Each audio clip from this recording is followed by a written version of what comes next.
Guys, give it up. This person comes from the World Comedy Tour. World. That could be anywhere. Fucking who the fuck knows? World Comedy Tour. You can host that literally anywhere. Okay, World Comedy Tour, ladies and gentlemen. Give it up for Edward B. Kim. That's right.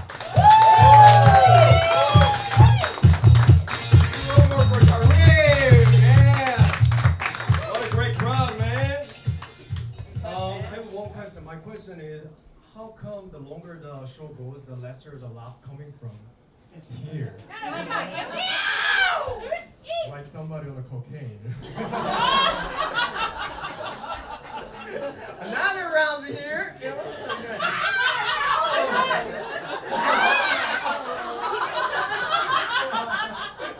I love the laugh though. Thank you so much. My name is Edward B. Kim. Like I come from Korea. Yes. That's where I come from. That's why I look like a Korean idol. But during the summer, I got too much sunlight. Now I look like a North Korean farmer. Young color changed everything. You know that actually North Korea and South Korea are different? We walk different. North Korean walk like this. South Korea walk like this. We won the game, you know? We won it, you know? Actually, as I was walking down here, I bumped into this guy. You know the guy scream out at people at Young and Dundas? The Jesus guy? Yeah. You know what? He always do that. Jesus is coming! I was like, what? Where is he? Why so dramatic? It feels like Jesus will land in 2 seconds. I came to Canada in 2017, he was there. Now 2022, he's still there, and Jesus never came. I really hope one day, Jesus comes down to land. See everyone but him. And he's still screaming at people, Jesus is coming! And I go next to him, show photo me and Jesus together on my Instagram. He's gonna go, no! You're gonna learn a lesson, boy, you know? I like watching people struggle. That's what I do. I don't know. So you struggle, learn, die as a better person, right? I especially like watching a guy missing a bus. It's hilarious. Any other in the world, all the same.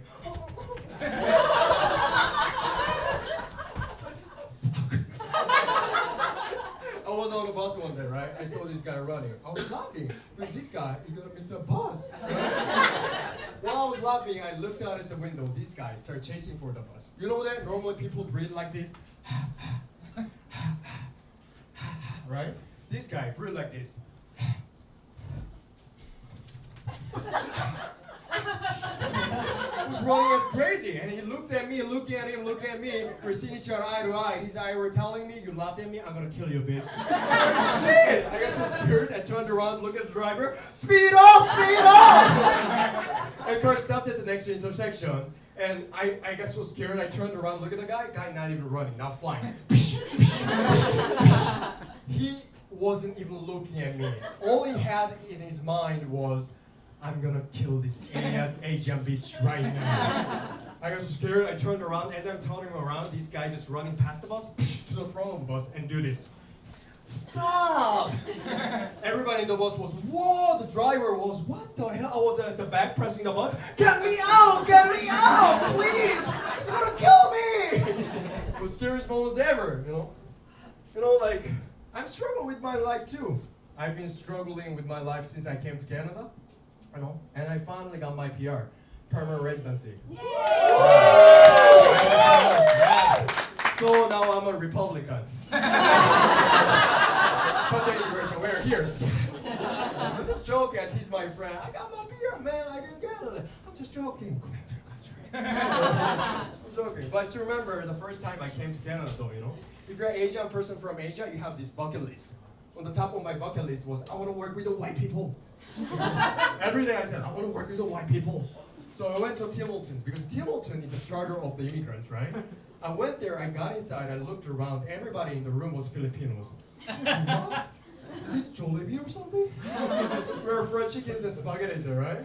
But it didn't really matter though, I needed money. But the real problem is, not only I wasn't speaking English very well, but also they put me on a Saturday morning shift where everybody got wasted.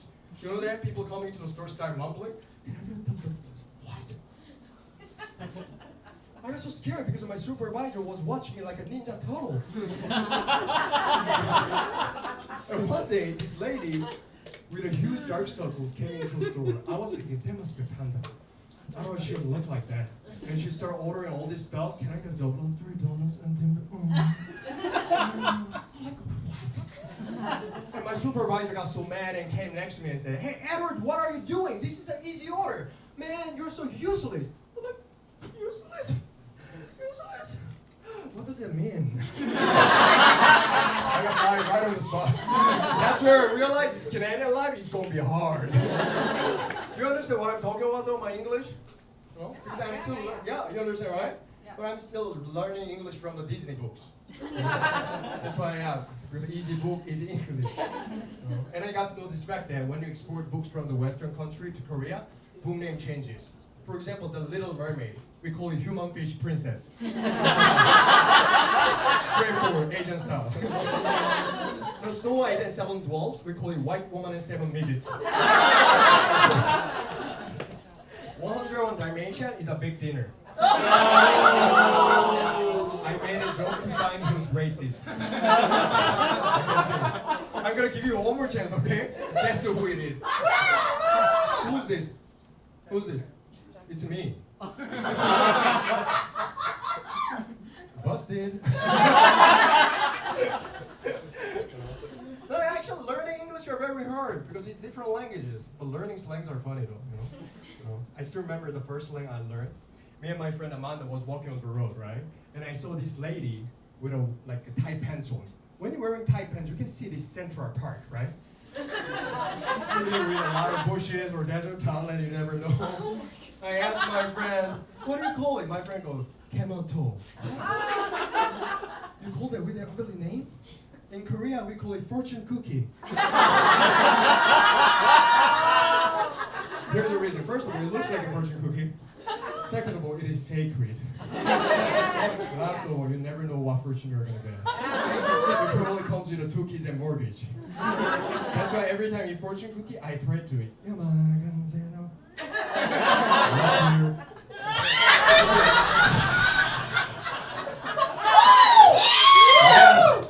But you shouldn't kiss too much. If you kiss too much, that crunchy fortune cookie becomes a one-tone soup. Thank you for the breakfast, babe. That's it. Actually, I learned my English back in Korea from those teachers of Canada and America, and we admire them a lot. Because when you speak English, you look just like one in the Hollywood movie, When I came to Canada, I had this friend who couldn't find a job for 6 months, and one day he came to me and said, hey Edward, I can finally go to Korea. I said, how? You don't need a job. I got a job. How? Because I can speak English. That's the moment I realized that all those teachers I admired in Korea was fucking losers. And we didn't speak English very well because we learned from fucking losers. Don't get offended, okay? It's just a joke. Based on true story. I'm sure sometimes hurts. Can't eat, go home, live your life. Actually, I'm struggling with my relationship too. I thought it was a problem with language. But after 5 years, I realized that I'm just afraid of women. But the other part of it is though, I think the ladies are weird. They're so weird, especially in the club. I was having my moments. I was dancing in the club, right? Gotta get. Gotta get. Right?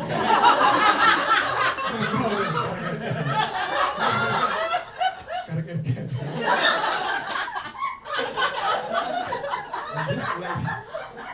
And this lady from far away, not even saying hi or waving her hands, she started wobbling her ass towards me.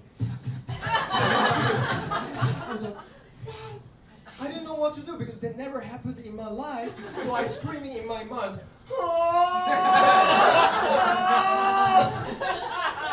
And she stood up and turned around. Actually, she's a good-looking lady. I'm confident, but when I'm with a good-looking lady, I get nervous. When I get nervous, I get sweaty. When I get sweaty, I get hyperactive. So I started dancing so hard. But remember, I sweating so much, I start sweating all over her. 10 minutes later, I open my eyes. There's no one left but her. And she said, another round? I said, thank you. I wet her so hard that day. right, you know.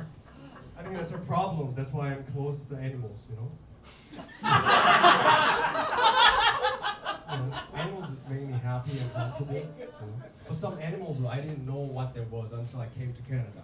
You don't know what the animal is, you just assume what you think it is, right? I saw this raccoon in the dark. It was moving. Oh my god. There must be a magic rubber. Because it was moving like this.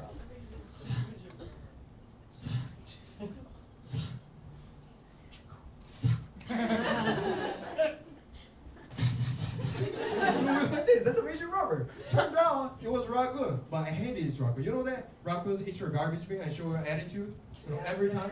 What the hell are you looking at? You know that? I hate it. So I started collecting all this spice food in the house and dumped it in the garbage bin. And I forgot about it. A few days later, I was resting in my backyard, and I was like, I could hear this sound. What? So I turned around and looked at the place where the sound's coming from. This raccoon coming out of the bush, all sweating.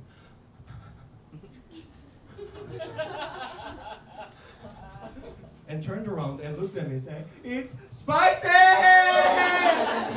Ah! The raccoon now living in a Korean town. That was spicy. Praise raccoon, man. Anybody love UFC in the room? UFC. The martial art? Some people watch it, right? I love UFC too. You know, my father used to be a UFC fighter. Yeah, yeah.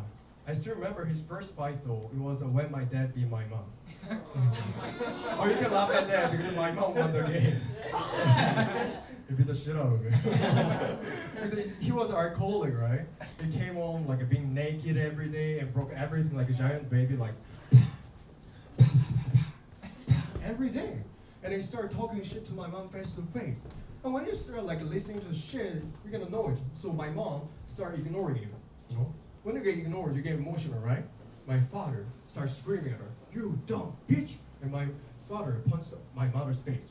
But my mother slipped it. And I heard this sound. Round one, fight! And my mother counter punched right in his eyeball. And he collapsed on the floor, all his balls out to the side. And in my mind, I was screaming at her, "Mom, smack him! Smack him! Finish him!" But she was too nice. She didn't finish him, you know. That's why I got traumatized. You know, that's why every time I watch women fight, I scream at them, "Mom, smack him! Smack him!" Crazy woman. My mom is a kind of crazy woman. She's good, but she's crazy. One time we went to a restaurant, right? This waiter didn't treat us well, right? When he came back to our table, she looked at right in his eyes and said, "You're gonna work here forever." And she told me, I was looking at all this situation like, that's a good one. And I got the savageness in my blood, right?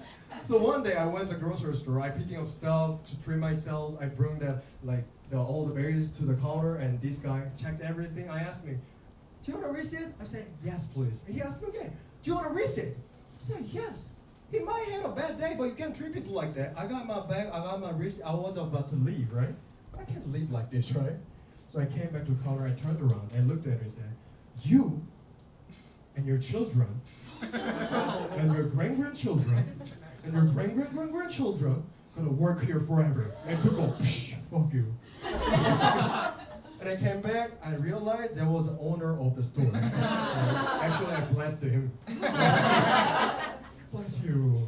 No, during the pandemic, though, my granny passed away. Yes, yeah, it was kind of a hard moment when somebody close to passed away. It feels so overwhelming. But later, you realize that you have to find some good memories out of that, right? And I remember when I was 6 years old, me and my granny went for a travel to celebrate her 60th birthday with other grannies in town. So we got on the bus. So there's a full of grannies in the bus. So I can smell the granny. Grannies, you know? And the bus set off. And then my granny, the music started, my granny asked me, "Hey Edward, today's my birthday. Why don't you dance for me?" So why not? I'm gonna dance for you. I started dancing. All the granny got excited because this little kid, he was sexy dance. How cute is that, right? Then all got excited, started shoving monies into my pockets and pants and shirts. I started dancing hard. No, give me your fucking money. I went back my seat. My granny started collecting my money. And after she finished collecting, she sent me back to the aisle again.